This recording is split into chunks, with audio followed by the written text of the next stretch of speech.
Hello, welcome to European Open Briefing for Monday, February the 11th. I'm Rafi Boyajian, currency analyst at xm.com, and we're going to be taking a look at what's happening in the currency markets today. So it's a somewhat more positive start to the week following that bout of risk-off we saw towards the end of last week. So we did see a surge in Chinese stocks after markets there reopened after the 1-week Lunar New Year celebrations, and we also have a positive start in Europe as well. So we are still seeing quite a lot of risk-off trading. The dollar is benefiting from quite a bit of safety flows. Dollar index is now trading around 6-week highs. So there's still a lot of worries about the global growth outlook and some uncertainty ahead of the US-China trade talks, the next round, which will take place in China later this week. We can see European currencies are down against the US dollar, but the Aussie and the Kiwi both recovering somewhat from the heavy selling both experienced last week. And in commodities, the stronger dollar is pressuring gold prices. They're down around 1,310 at the moment. WTI also down as the negative global growth outlook is weighing on the demand picture for crude oil. Taking a look now at the dollar index, we can see those impressive gains since the end of January. So the next round of trade talks will start on Thursday.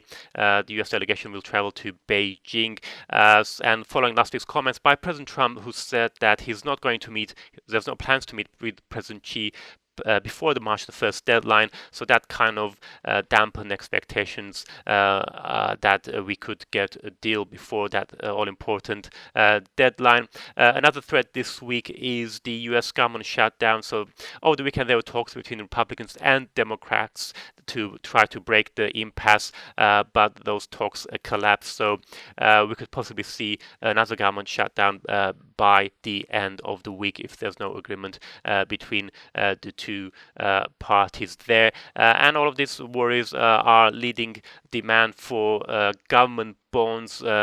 So although US bonds, bond yields are down, the dollar of course is benefiting itself from safe haven demand, but the euro though is struggling. The German 10-year Bund is approaching zero for the first time in 2 years. We've got heightened recession risks in the eurozone as well as the rest of the world, and of course those trade tensions as well. The German Bund yields do act as safe havens, so that all of that is pressuring the euro. It's down to around 1.1312 at 2-week lows at the moment. Looking at sterling, it's also somewhat drifting lower. It's currently trading around 1.2915.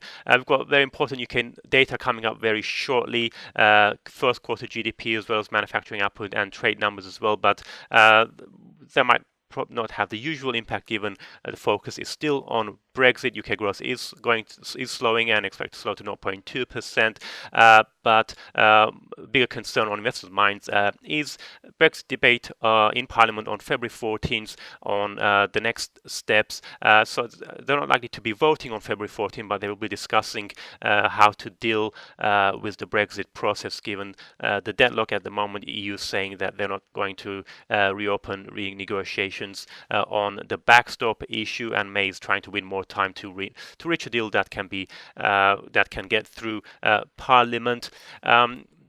But it's looking a bit more positive for the Aussie and the Kiwi. Last week, both currencies suffered. The Aussie on dovish RBA and New Zealand dollar on weak job numbers. The Aussie getting a helping hand from higher iron ore prices this morning. The Kiwi, mainly that's a technical rebound. We've got the RBNZ policy meeting on Wednesday. They will probably sound more dovish, so the Kiwi could soon be heading back down again. So that's it from me. Thank you very much for watching and have a great day.